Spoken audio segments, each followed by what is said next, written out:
चलिए जानते हैं आज देश और दुनिया की सिलेक्टेड काम की और महत्वपूर्ण 25 बड़ी खबरों को सिर्फ 10 मिनट में। पर अभी तक आपने इस वीडियो को लाइक नहीं किया है तो लाइक कर दें और इस चैनल को सब्सक्राइब भी कर लीजिए। डोनाल्ड ट्रंप ने होर्मुज में 20% टैक्स का फैसला वापस लिया। 24 घंटे में ही पलटे। ईरान ने मजाक उड़ाते हुए कहा था हम थोड़ा कम लेंगे।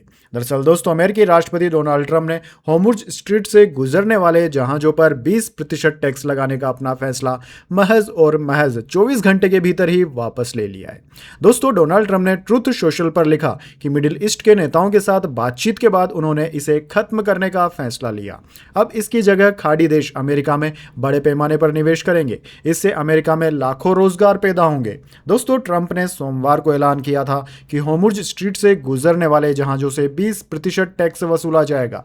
हालांकि इस फैसले की कई देशों ने आलोचना की थी। ईरान ने भी इस पर तंज कसते हुए कहा था कि डोनाल्ड ट्रंप की बात बिल्कुल सही है, लेकिन 20% टैक्स बहुत ज्यादा है। ईरान इससे कम टैक्स वसूलेगा। दोस्तों, आपकी जानकारी के लिए बता दें, अमेरिकी सेंट्रल कमांड के अनुसार अमेरिकी सेना ने ईरान के शहरों पर 5 घंटे तक बमबारी की और बुशहर, चाबहार, जास्क, कोनार्क, अब्बू मूसा और बंदर अब्बास स्थित सैन्य ठिकानों को निशाना बनाया है। चलिए दोस्तों, जान लेते हैं अगली खबर। भारत के बेटे ने भरी अंतरिक्ष की उड़ान। नासा के विमान से पहुंचेंगे आईएसएस। 8 महीने तक स्पेस स्टेशन पर रहेंगे। दोस्तों, भारतीय मूल के अंतरिक्ष यात्री अनिल मेनन रूस के सोयूज MS-29 अंतरिक्ष यान के जरिए अंतरराष्ट्रीय अंतरिक्ष स्टेशन यानी कि आईएसएस के लिए अपनी पहली अंतरिक्ष यात्रा पर रवाना हो गए हैं। उन्होंने कजाकिस्तान के ऐतिहासिक बैकोनूर कॉस्मोड्रोम से रूसी अंतरिक्ष यात्रियों प्योत्रा डुमोक और अन्ना किकीना के साथ उड़ान भरी। दोस्तों, डॉक्टर अनिल मेनन का पारिवारिक संबंध केरल के पलक्कड़ जिले के ओट्टापालम से है। ये तीनों एस्ट्रोनॉट अगले साल यानी कि 2027 में पृथ्वी पर वापस लौटेंगे। इंटरनेशनल स्पेस स्टेशन पर तीनों अंतरिक्ष यात्री करीब 8 महीने रहेंगे। दोस्तों, यह अंतरिक्ष यान जिसने मंगलवार रात करीब 8:17 पर उड़ान भरी थी, उसके लगभग 3 घंटे में स्पेस स्टेशन से जुड़ने की उम्मीद है। चलिए दोस्तों, जान लेते हैं अगली खबर। सीजेपी प्रोटेस्ट, सोनम वांगचुक का विपक्ष पर निशाना, बोले युवाओं के आंदोलन से दूरी छोटी सोच।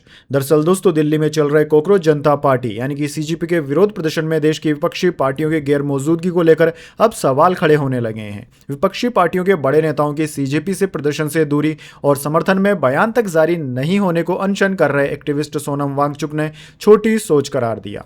बीते दिनों कांग्रेस नेता राहुल गांधी नीट परीक्षा में हुई गड़बड़ियों को लेकर केंद्र सरकार पर बड़ा हमला बोल चुके हैं। देश के कोचिंग हब कोटा में छात्रों से बीते दिनों राहुल गांधी संवाद भी कर चुके हैं। वहीं अब दिल्ली में सीजेपी के विरोध प्रदर्शन से राहुल गांधी की दूरी पर सवाल उठना शुरू हो गए हैं। दोस्तों, जंतर मंतर पर भूख हड़ताल कर रहे एक्टिविस्ट सोनम वांगचुक का कहना है कि अगर विपक्षी पार्टियां युवाओं के नेतृत्व वाले इस विरोध प्रदर्शनों से दूरी बना रही है तो यह उनकी छोटी सोच है। उधर दोस्तों, कांग्रेस नेता राहुल गांधी का 17 जुलाई को देहरादून में छात्रों के साथ एक संवाद सत्र प्रस्तावित है। कांग्रेस छात्रों के गूंज नाम से एक कैंपेन चला रही है जिसमें पेपर लीक के मामले को लेकर केंद्रीय शिक्षा मंत्री धर्मेंद्र प्रधान के इस्तीफे की मांग की जा रही है। कांग्रेस के इस कैंपेन से सीजेपी के विरोध प्रदर्शन को भी नई धार मिलने की उम्मीद है। चलिए दोस्तों, आगे बढ़ते हैं। पंजाब कांग्रेस में फैसले की घड़ी, 12 घंटे में राहुल गांधी करेंगे चन्नी की किस्मत तय। दोस्तों, पंजाब में कांग्रेस पार्टी का जो संकट बना हुआ है उस पर अगले 12 घंटों में कुछ अहम फैसले आ सकते हैं। राहुल गांधी ने विदेश से लौटने के बाद कांग्रेस अध्यक्ष मल्लिकार्जुन खड़गे के साथ मुलाकात की और माना जा रहा है कि पंजाब में अब नेतृत्व को लेकर जो पेच फंसा हुआ है उसको सुलझाने पर विस्तृत चर्चा हुई है। इसके बाद पंजाब के प्रभारी महासचिव और छत्तीसगढ़ के पूर्व मुख्यमंत्री भूपेश बघेल को दिल्ली बुलाया गया है। बघेल मंगलवार देर रात को ही दिल्ली पहुंच रहे हैं। हालांकि भूपेश बघेल ने संगठन महासचिव केशु वेणुगोपाल को फोन पर पूरी जानकारी दे दी है, मगर अब उनकी मुलाकात राहुल गांधी और खड़गे से होनी है। यानी कि दोस्तों, सीधी बात यह है कि पंजाब कांग्रेस में बड़ा फेरबदल होने की उम्मीदें हैं। चन्नी का पत्ता कट सकता है, वे अगली बार मुख्यमंत्री पद के दावेदार नहीं रह सकते, ऐसा हो सकता है। चलिए दोस्तों, आगे बढ़ते हैं। नासिक में पर्यटकों पर हमला, 20 किलोमीटर तक पीछा किया, चलती कार पर पत्थर रोड मारे, पीड़ित परिवार ने महिला से छेड़छाड़ का विरोध किया था। दोस्तों, महाराष्ट्र के नासिक में घूमने गए पर्यटक परिवार पर मनचलों ने हमला कर दिया। आरोपियों ने परिवार की लड़की से छेड़छाड़ की थी। परिवार ने इसका विरोध किया तो 8-10 युवकों ने उन्हें घेर लिया। परिवार किसी तरह कार से वहां से भागा। इसके बाद आरोपियों ने बाइकों से कार का करीब 20 किलोमीटर तक पीछा किया और लाठी, डंडों, रोड और बेसबॉल स्टिक से उन पर जानलेवा हमला किया और चलती कार में तोड़फोड़ भी की। परिवार ने किसी तरह जान बचाई। वारदात रविवार शाम की है। इस मामले में पुलिस ने लूट, हत्या के प्रयास और छेड़छाड़ का केस दर्ज कर 8 युवकों को अरेस्ट कर लिया है। एक की तलाश फिलहाल जारी है। दोस्तों, आपको बता दें, नासिक पुलिस के अनुसार नासिक में ही रहने वाले पूनम भागवत 12 जुलाई की शाम अपने परिवार के साथ भांवली वाटरफॉल घूमने गई थी। इसी दौरान परिवार की लड़की के साथ कुछ स्थानीय मनचलों ने छेड़छाड़ कर दी। इस पर उन्होंने और उनके पति ने विरोध जताते हुए कहा कि आपको पता ही ये पब्लिक पैलेस है। इतना सुनते ही दोनों युवकों ने गाली गलौज शुरू कर दी। इसका विरोध करने के बाद वे मौके से फरार हो गए। इसके बाद आरोपी अपने साथियों को लेकर आए और परिवार को धमकाया, डराया, उनकी कार तोड़ दी। चलिए दोस्तों, जान लेते हैं अगली खबर। मेरठ, हरिद्वार, ऋषिकेश नमो भारत कॉरिडोर की तेज रफ्तार। दिल्ली, एनसीआर, यूपी समेत 4 राज्यों के बीच दौड़ेगी रैपिड रेल। 20 बड़े शहर होंगे कनेक्ट। दोस्तों, मेरठ, हरिद्वार, ऋषिकेश नमो भारत कॉरिडोर को दिल्ली एनसीआर में रैपिड रेल के बन रहे नेटवर्क से बड़ी कनेक्टिविटी मिलेगी। इस कॉरिडोर को सैद्धांतिक मंजूरी के बाद डीपीआर सर्वे का काम चल रहा है। उत्तराखंड के मुख्यमंत्री पुष्कर सिंह धामी और केंद्रीय शहरी विकास मंत्री मनोहर लाल खट्टर के साथ बैठक में इस पर मोहर लगी थी। दोस्तों, national capital region transport corporation NCRTC, UP और उत्तराखंड सरकार ने Delhi Meerut rapid rail route को आगे बढ़ाने पर काम किया है। ये करीब 150 किलोमीटर लंबा रूट दिल्ली मेरठ नमो भारत ट्रेन के अंतिम स्टेशन मोदीपुरम मेरठ से आगे बढ़ेगा। चलिए दोस्तों, आगे बढ़ते हैं। ब्रिटेन में मंदिर की जगह मुस्लिमों को बेचने पर हुआ विवाद। हिंदू समाज ने हाईकोर्ट में याचिका लगाई। नीलामी की प्रक्रिया गलत होने का आरोप।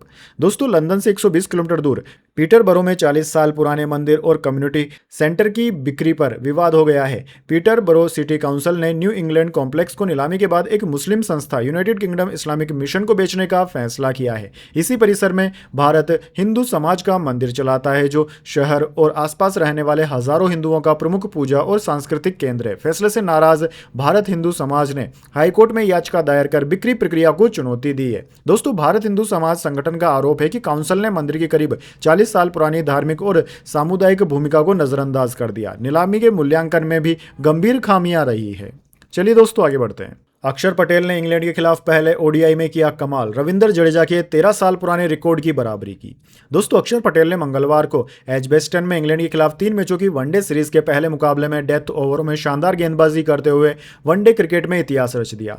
इस समय जब इंग्लैंड की टीम 300 के स्कोर की ओर बढ़ रही थी, तभी अक्षर ने अपने वनडे करियर की एक पारी में 41वें ओवर से 50वें ओवर के बीच 4 विकेट लेकर एक बड़ा रिकॉर्ड अपने नाम कर लिया। वह सिर्फ दूसरे भारतीय स्पिनर हैं जो वनडे क्रिकेट में ऐसा कर पाए हैं। इससे पहले रविंद्र जडेजा ने 2013 में ऐसा कारनामा किया था। दोस्तों, अक्षर पटेल ने गेंद के साथ साथ बल्ले से भी कमाल का स्कोर किया है।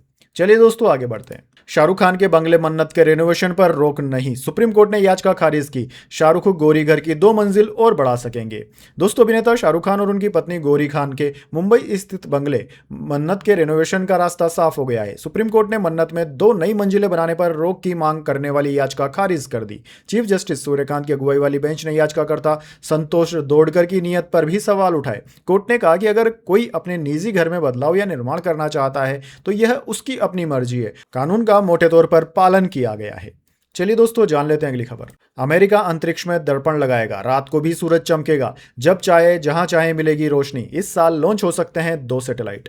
दोस्तों, अमेरिकी संघीय संचार आयोग FCC ने कैलिफोर्निया की कंपनी रिफ्लेक्ट ऑर्बिटल को अंतरिक्ष में विशाल दर्पण वाला उपग्रह भेजने की मंजूरी दे दी है। कंपनी का यह पहला प्रायोगिक उपग्रह एरेंडिल 1 करीब 60 फीट चौड़े रिफ्लेक्टर मिरर से लैस होगा। यह पृथ्वी के लगभग 640 किमी ऊपर कक्षा में रहेगा और जरूरत पड़ने पर सूर्य की किरणों को किसी खास स्थान की ओर मोड़ देगा।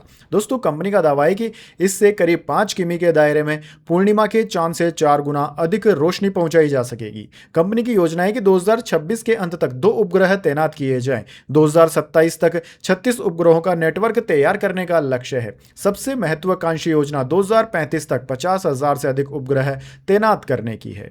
चलिए दोस्तों, आगे बढ़ते हैं। बिहार के चारा घोटाला केस में लालू यादव को सुप्रीम कोर्ट से राहत, जमानत रद्द करने से इनकार।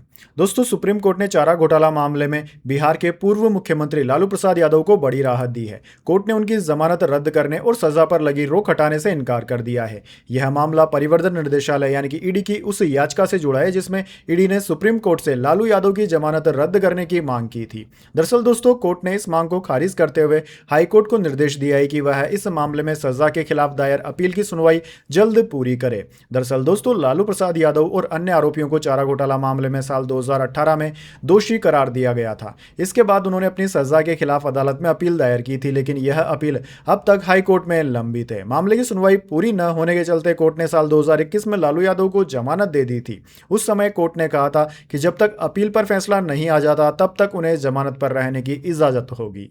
चलिए दोस्तों, जान लेते हैं अगली खबर। अमित शाह से मिले सीएम योगी, 40 मिनट तक चली बातचीत। यूपी में बीजेपी संगठन में बदलाव के बाद मुलाकात। दोस्तों, उत्तर प्रदेश के मुख्यमंत्री योगी आदित्यनाथ मंगलवार को केंद्रीय गृह मंत्री अमित शाह से मिलने पहुंचे। गृह मंत्री से उनकी यह मुलाकात राजधानी दिल्ली स्थित कर्तव्य भवन में हुई, जहां दोनों नेताओं के बीच में करीब 40 मिनट तक बातचीत हुई। उत्तर प्रदेश में बीजेपी संगठन में बदलाव के बाद हुई इस मुलाकात को बेहद अहम माना जा रहा है। वहीं इसे आगामी होने वाले उत्तर प्रदेश चुनाव से जोड़कर भी देखा जा रहा है। हालांकि अमित शाह और सीएम योगी की यह मुलाकात किस खास विषय में हुई है, इसे लेकर सटीक जानकारी अभी तक सामने नहीं आई है। तो दोस्तों, यह थी आज की तमाम बड़ी खबरें। अगर दोस्तों वीडियो आपको पसंद आई तो वीडियो को ज़्यादा से ज़्यादा लाइक और शेयर कर दीजिए। साथ ही हमारे यूट्यूब चैनल को सब्सक्राइब कर बेल आइकन जरूर से दबा लें। धन्यवाद।